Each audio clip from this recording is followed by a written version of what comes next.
ব্যবসা বাণিজ্যের বিশ্লেষণ নিয়ে ডিবিসি নিউজের নিয়মিত আয়োজন ইসলামিক ব্যাংক টালিখাতায় স্বাগত জানাচ্ছি। আপনাদের সাথে আছি আমি রিফাত নৌফা।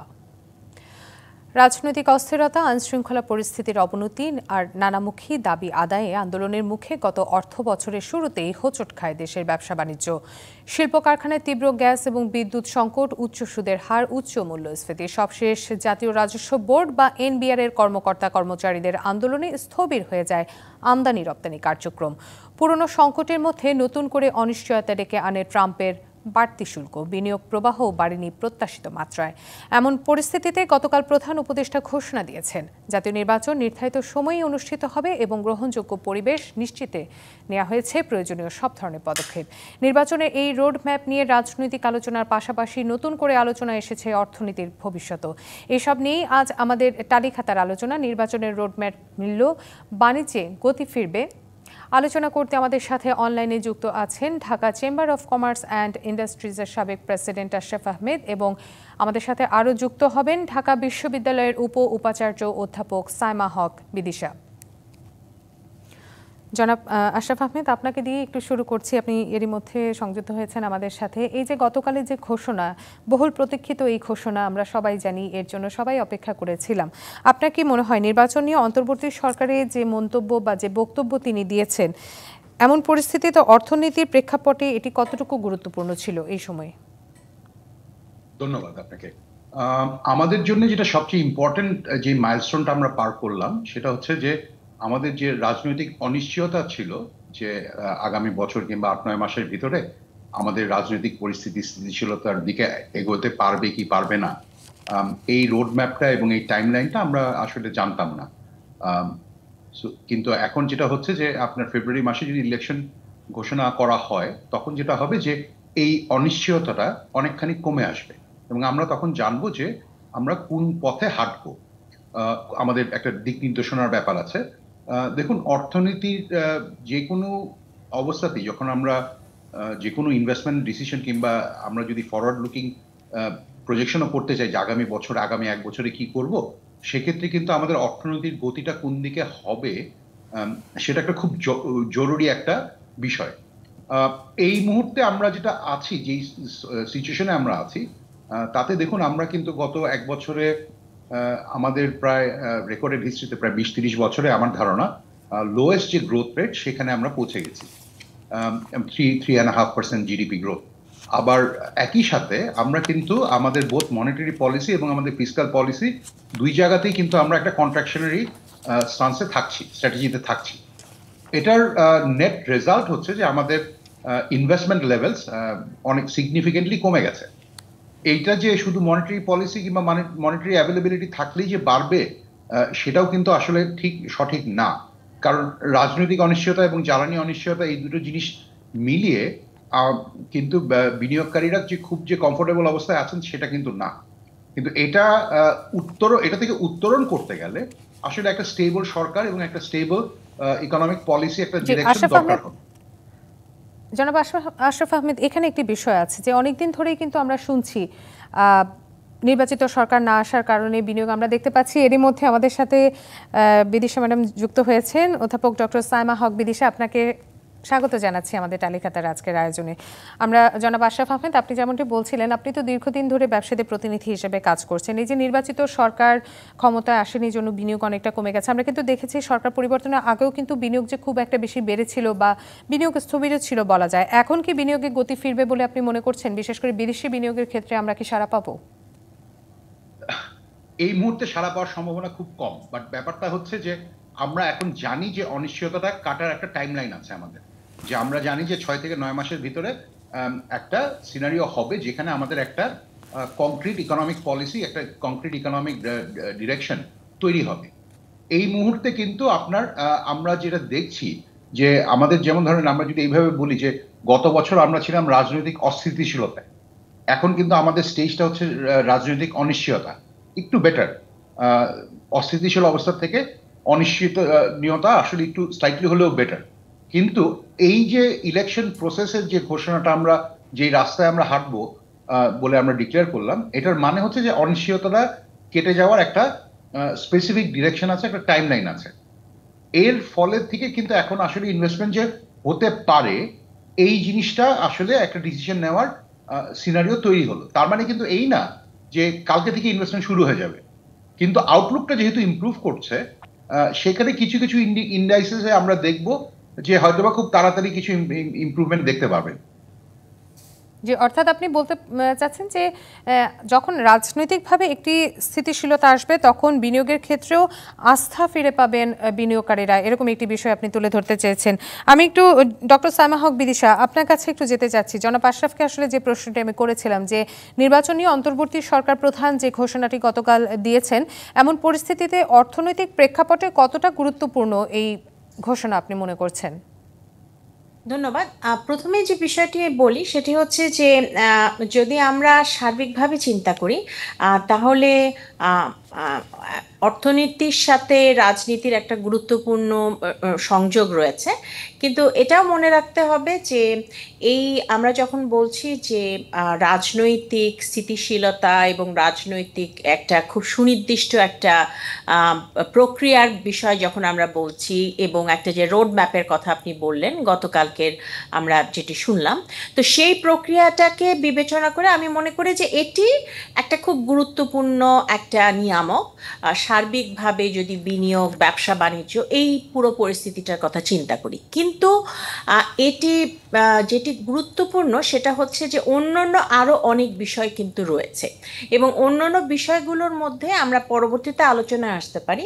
যে বিষয়টা সেটা হচ্ছে যে আমরা যদি একেবারে হিস্টোরিক্যালিও যদি দেখি, তারপরও আমাদের ঐতিহাসিকভাবে আমরা কিন্তু বিনিয়োগের ক্ষেত্রে এক ধরনের স্থবিরতা কিন্তু আমরা এটা বলা যেতে পারে যে অর্থাৎ ইনভেস্টমেন্ট জিডিপি রেশিও, এটা কিন্তু আমরা অনেক বছর ধরেই, বেশ কয়েক বছর ধরেই দেখছি। এটা যেমন একটা দিক। আর দ্বিতীয় আরেকটা দিক যেটা, সেটা হচ্ছে যে আমরা কিন্তু এটাও দেখেছি যে বিনিয়োগের ক্ষেত্রে সংশ্লিষ্ট আরও অনেক বিষয় যেগুলো রয়েছে বা ব্যবসার ক্ষেত্রে, সেই জায়গাগুলোর ক্ষেত্রে কিন্তু অনেক সময় ব্যবসায়ীরা কিন্তু বিভিন্ন সময় বলে আসছেন যে তাদের সেই জায়গাগুলোতে কিছু সংস্কার দরকার রয়েছে, সেই জায়গাগুলোতে কিছু সহায়তার দরকার আছে।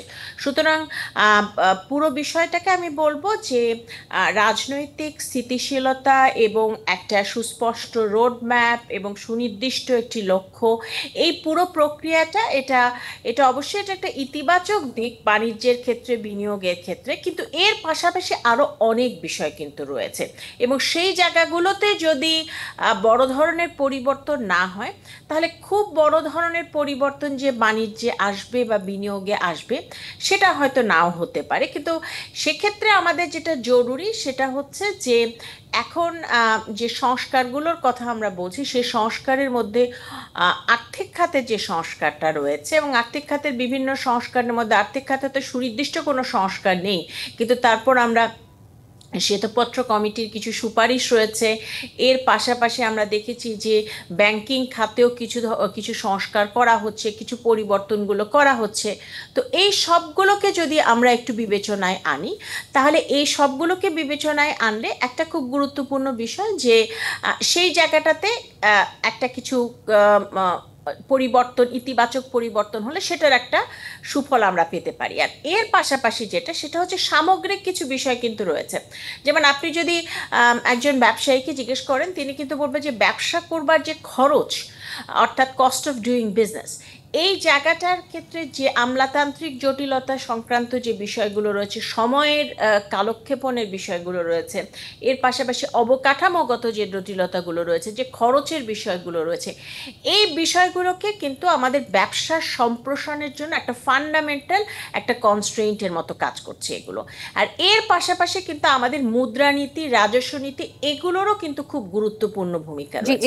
এখানে আসলে যেটা বলতে চাচ্ছেন, শুধুমাত্র রাজনৈতিক কারণেই যে বিনিয়োগ কমছে বা অর্থনীতি গতি হারাচ্ছে তা নয়, এর পেছনে আরো অনেক কিছু কাজ রয়েছে।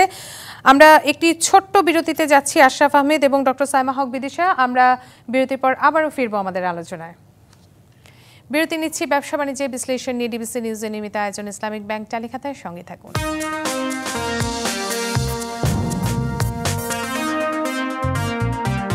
আবারও স্বাগত জানাচ্ছি ব্যবসা বাণিজ্যের বিশ্লেষণ নিয়ে ডিবিসি নিউজের নিয়মিত আয়োজন ইসলামিক ব্যাংক টালিখাতায়। আজ আমাদের সঙ্গে দুজন অতিথি যুক্ত আছেন। আমরা আবারও ফিরছি আমাদের অতিথিদের সাথে। আমি একটু জনাব আশরাফ আহমেদ আপনার কাছে একটু যেতে চাই। জনাব বিদিশা যেটি বলছিলেন, আপনি হয়তো শুনছিলেন যে শুধুমাত্র রাজনৈতিক কারণেই যে বিনিয়োগ কম হচ্ছে, বিষয়টি কিন্তু আসলে তা না। আমরা জানি যে অন্তর্বর্তী সরকার ক্ষমতায় আসার পর ব্যাংক খাতের সংস্কার সহ বেশ কিছু সংস্কারের চেষ্টা করেছেন এবং শ্বেতপত্রেও কিছু সংস্কারের নির্দেশনা দেওয়া হয়েছে বা বেশ কিছু সুপারিশও রয়েছে। আপনি কি মনে করছেন যে ব্যাংকিং খাতে ঋণ মঞ্জুরির যে ধীর গতি কিংবা সুদের হার সব কিছু মিলিয়ে এই অর্থনীতিকে চাঙ্গা করার জন্য কি কি করা প্রয়োজন ঠিক এই মুহূর্তে, বা বিনিয়োগ বাড়াতে কি ধরনের উদ্যোগ গ্রহণ করা প্রয়োজন? দেখুন, রাজনৈতিক সদিচ্ছা কিংবা রাজনৈতিক উদ্দেশ্য অথবা স্থিতিশীলতা, এই জিনিসগুলো ছাড়া কিন্তু আসলে আপনি ব্যাংকিং খাতে সংস্কারও যেমন করতে পারবেন না, তেমনি আমাদের যে জ্বালানি সরবরাহের যে ঘাটতি কিংবা জ্বালানি সিকিউরিটি যে প্রবলেম, অথবা আমাদের যে কস্ট অফ ডুইং বিজনেসের প্রবলেম এগুলো কোনোটাই আসলে ট্যাকেল করতে পারবো না আমরা। সো যেটা হয় যে একটা স্টেবল গভর্নমেন্ট থাকলে, একটা স্টেবল পলিসি ডিরেকশন থাকলে এবং একটা ইকোনমিক অবজেক্টিভ থাকলে, তখন যেটা হয় যে তখন এই প্রত্যেকটা জিনিসকে আসলে একটা একটা করে জায়গা মতো নিয়ে আসা যায়। কিন্তু আপনার যদি বেসিক যদি সরকারের যদি রাজনৈতিক স্টেবিলিটি কিংবা সদিচ্ছা অথবা ক্যাপাসিটি না থাকে, তখন আসলে অন্য কোনো রিফর্মই আসলে ক্যারি আউট করা সম্ভব হয় না। এবং এই জায়গাটাতে আপনাকে একটা জিনিস মাথায় রাখতে হবে যে দেখুন, এগুলো কিন্তু কোনোটাই কিন্তু আপনি শুধুমাত্র আমাদের যে সিভিল সার্ভিস ডিপেন্ডেন্ট কিন্তু এটা না। এই প্রত্যেকটা জন্যই কিন্তু আপনাকে ব্যবসায়ীদেরকে যেমন ইনভলভ করতে হবে, আপনার গ্রাহকদেরকে, সাধারণ জনগণকে যেমন ইনভলভ করতে হবে, তেমনি প্রত্যেকটা স্টেক হোল্ডারকে আপনাকে আসলে ইনভলভ করতে হবে। না হলে যেটা হয় যে আপনি একটা সলিউশন চিন্তা করলে তারপরে সেটা চাপিয়ে দিলেন, সেটা কিন্তু কখনোই কাজ করে বলে আমরা দেখিনি। তো এই কারণে যেমন আমি একটা খুব সহজ একটা এক্সাম্পল দিই আপনাকে। দেখুন, আমাদের যে গ্যাসের কথাই বলি, যে আমরা ইন্টারন্যাশনাল মার্কেটে যদি আপনি গ্যাসের প্রাইস দেখেন আজকে, আপনি দেখবেন যে এটা আবার 22-23 টাকা পার কিউবিক মিটার। কিন্তু আমরা যখন বাংলাদেশে এই গ্যাসটা কেনার চেষ্টা করছি আমাদের ইন্ডাস্ট্রিয়াল গ্যাসের জন্য, সেটা তখন 42 টাকা পার কিউবিক মিটার হয়ে যাচ্ছে। এই যে গ্যাপটা, এটার পিছনে কিন্তু অনেকগুলো কারণ আছে। এক নাম্বার, যেমন ধরেন আপনার কাস্টমস ডিউটির ব্যাপার আছে, কারণ সেটার সাথে আবার রাজস্ব নীতি ইনভলভ। আবার অন্যদিকে আমরা এই যে বিভিন্ন স্টেজে যে সরকারি বিভিন্ন অর্গানাইজেশনগুলোকে ব্যবহার করছি এই ট্রান্সমিশন অ্যান্ড ডিস্ট্রিবিউশনের জন্য, সেখানেও একটা ব্যাপার আছে। আবার তারপরে গিয়ে আপনি দেখবেন যে কোন গ্রাহককে কত টাকা চার্জ করা হবে কিউবিক মিটারের জন্য, সেটা কিন্তু একেবারেই রাজনৈতিক একটা সিদ্ধান্ত। কারণ এখানে যেটা হয় যে আপনি কাকে সাবসিডি দিবেন, কাকে সাবসিডি দিবেন না, এই ব্যাপারটার মধ্যে কিন্তু আসলে একটা রাজনৈতিক সরকার ছাড়া এই ধরনের ডিসিশন নেওয়াটা কিংবা সেটা জনগণকে কনভিন্স করা যে সেটা অ্যাকসেপ্টেবল হবে, এটা খুবই একটা ডিফিকাল্ট একটা কাজ। যেই কারণে আমরা যেটা মনে করি যে স্থিতিশীল রাজনৈতিক সরকার ছাড়া আসলে এই কাজগুলো, এই সংস্কারগুলো ডেলিভার করাটা সম্ভব হয় না। এই স্পেসিফিক কারণেই আমরা যেটা মনে করি যে আপনার এক ধরনের রাজনৈতিক অনিশ্চয়তা যদি না কমাতে পারি আমরা, তখন আমরা কিন্তু ব্যবসায়ীরা কিন্তু চিন্তা করি যে তাহলে এই যে এই রিফর্মস গুলো হবে, এই ইমপ্রুভমেন্ট গুলো যে আমাদের করতে হবে, এই কাজটা কিভাবে হবে। সো এই ব্যাপারটার কারণেই কিন্তু আমরা মানে রাজনৈতিক স্থিতিশীলতা কিন্তু ডাইরেক্টলি কোনো ইম্প্যাক্ট ফেলে না, কিন্তু রাজনৈতিক স্থিতিশীলতা কিংবা অনিশ্চয়তা কম না থাকলে এই কাজগুলো কিংবা সংস্কারগুলো ডেলিভার করা সম্ভব হয় না। এবং এইটা যখন আপনার একটা রাজনৈতিক স্থিতাবস্থা থাকে, তখনও কিন্তু আপনার তারপরের কোশ্চেনটা হচ্ছে তাহলে আমাদের ইকোনমিক পলিসিস কি হবে, তার মানে আমাদের মনিটারি পলিসি কি হবে, আমাদের ফিসকাল পলিসি কি হবে, আমাদের এনার্জি সিকিউরিটির জন্য আমরা কি করব, আমাদের লেবার পলিসি কি হবে, আমাদের কস্ট অফ ডুইং বিজনেস কমানোর জন্য যে রিফর্মগুলো দরকার সেগুলো কিভাবে হবে। কারণ আপনাকে একটা জিনিস মনে রাখতে হবে যে অর্থনৈতিক যে কোনো ডিসিশনে কিছু অংশ মানুষ থাকবেন যারা তারা এখন যেই অ্যাডভান্টেজটা পাচ্ছেন সেটা হয়তো পাবেন না, কিন্তু সেটার জন্য হয়তো বা বিগার পিকচারে আমাদেরকে বড় ধরনের আমরা ব্যাপক জনগণ যখন যদি আমরা এখানে একটি বিষয় জনাব আশরাফ, এখানে একটি বিষয় আপনাকে একটু জিজ্ঞেস করতে চাই, তার আগে আমি একটু জনাব বিদিশা আপনার কাছে যাই। এই যে রাজনৈতিক স্থিতিশীলতা এবং অর্থনীতি পুনরুদ্ধার দুটি, যেমনটি বলছিলেন আসলে জনাব আশরাফ, যে একটি রাজনৈতিক সরকার ছাড়া বা রাজনৈতিক স্থিতিশীলতা ছাড়া বা একটি নির্বাচিত সরকার সে পরবর্তীতে কি পদক্ষেপগুলো নেবে সেই বিষয়গুলো অত্যন্ত জরুরি অর্থনীতি পুনরুদ্ধারের জন্য। আপনি দুটি বিষয়কে কিভাবে দেখবেন? আমরা যদি দেখি যে একটি নির্বাচিত সরকার এসেছে বা অচিরেই আসবে আমরা জানি, তাহলে এই অন্তর্বর্তী সরকারের নেওয়া বিভিন্ন পদক্ষেপ কিন্তু রয়েছে, সেগুলোর মধ্যে কোনগুলোকে তাদের রেখে দেওয়া উচিত বা কোনগুলোকে পরিমার্জন করা উচিত, সবকিছু মিলে অর্থনীতিকে একটি স্থিতিশীল অবস্থায় একটি ভালো রূপে আমরা কিভাবে দেখতে পারবো? আচ্ছা, আপনার প্রশ্নের মধ্যে অনেক কিছু কম্পোনেন্ট আছে। আমি আসলে আমার পূর্ববর্তী যে বক্তা ওনার সূত্র ধরে যে কথাটি বলতে চাচ্ছি সেটা হচ্ছে যে রাজনৈতিক স্থিতিশীলতাকে কিন্তু গুরুত্ব কম দেওয়া কোনো প্রশ্ন নেই। এটা অবশ্যই অত্যন্ত গুরুত্বপূর্ণ এবং এখানে আমার মনে হয় সেরকম দ্বিরুক্তির কোনো বিষয় নেই যে রাজনৈতিক স্থিতিশীলতা অর্থনীতির জন্য কতটা জরুরি। বিষয় যেটা সেটা হচ্ছে যে এটার পাশাপাশি আরও অনেক বিষয় কিন্তু রয়েছে যেগুলো আসলে আমাদের সার্বিক বিনিয়োগ এবং ব্যবসা বাণিজ্যের ক্ষেত্রে প্রতিবন্ধকতা হিসেবে কাজ করছে এবং সেই জায়গাগুলোতে আমাদের কিন্তু সম্যক পরিবর্তন আনাটা জরুরি। এবং সেদিক থেকে আপনি যেটা বলছিলেন সেক্ষেত্রে আমি যেটা বলি সেটা হচ্ছে যে আমরা যদিও শ্বেতপত্র কমিটির কিছু সুপারিশ এবং কিছু আমরা পরিবর্তন আমরা দেখেছি, কিন্তু আর্থিক খাতে একটা বড় ধরনের সংস্কার শুরু করাটা এবং সংস্কারের একটা কিছু পরিকল্পনা সেটা থাকাটা আসলে জরুরি ছিল, যেটা কিন্তু আমরা এর মধ্যে দেখতে পাইনি। তবে কিছু কিছু আর্থিক খাতে কিছু কিছু জায়গায় কিন্তু কাজ করা হয়েছে যেটা গুরুত্বপূর্ণ।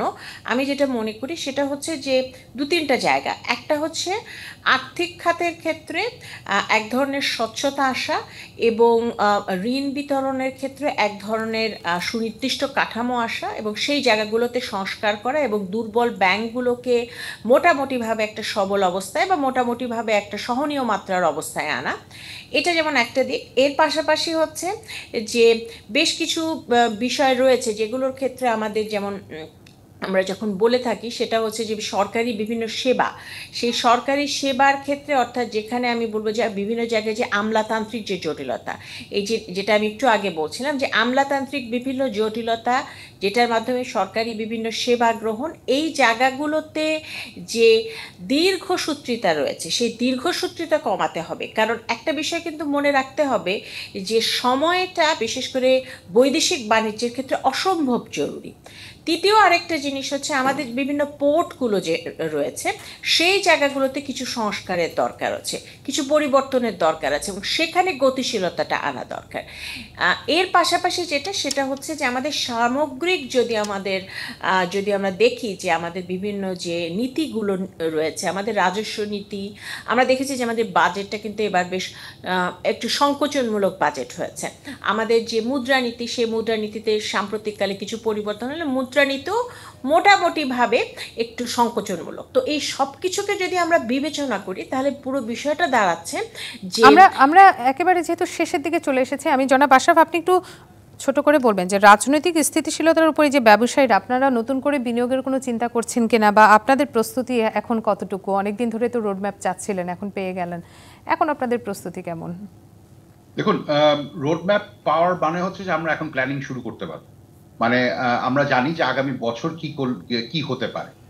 সো এই ব্যাপারে আমাদের একটা মোটামুটি একটা নিশ্চয়তা আছে, যে সেই কারণে যেটা বললাম যে দেখুন অনেকগুলো ব্যবসা আছে যেগুলোতে আউটলুকটা খুব ক্রিটিক্যাল, যেমন স্টক মার্কেট। সেই ক্ষেত্রে আমরা একটা ইমপ্রুভমেন্ট ইমিডিয়েটলি আশা করতে পারি, কিন্তু অ্যাকচুয়াল ফিজিক্যাল ইনভেস্টমেন্ট, যে আপনার ফ্যাক্টরি তৈরি করা কিংবা বিনিয়োগ বাড়ানো, এই জিনিসগুলো আসতে আরেকটু সময় লাগবে। এবং এটা আলটিমেটলি দেখবেন যে আপনার যখন স্থিতিশীল সরকার হবে তখন আমরা এটা সুফলটা দেখতে পাবো। কারণ আমি আগে যেটা বলছিলাম যে আপনার সাথে, যেটা আমি কিন্তু কমপ্লিটলি এগ্রি করি যে আরো অনেক কিছু আছে, কিন্তু সেই যে সংস্কার যেগুলো দরকার। জনাব আশরাফ এবং আমরাও বেশ আশাবাদী যে বাণিজ্যে গতি ফিরে আসবে। জনাব আশরাফ এবং জনাব বিদিশা, আপনাদের দুজনকে ধন্যবাদ জানাচ্ছি এতক্ষণ সঙ্গে থাকার জন্য। শেষ করছি ব্যবসা বাণিজ্য বিশ্লেষণ নিয়ে ডিবিসি নিউজের নিয়মিত আয়োজন ইসলামিক ব্যাংক চালিখাতা। এতক্ষণ সঙ্গে থাকার জন্য সবাইকে ধন্যবাদ।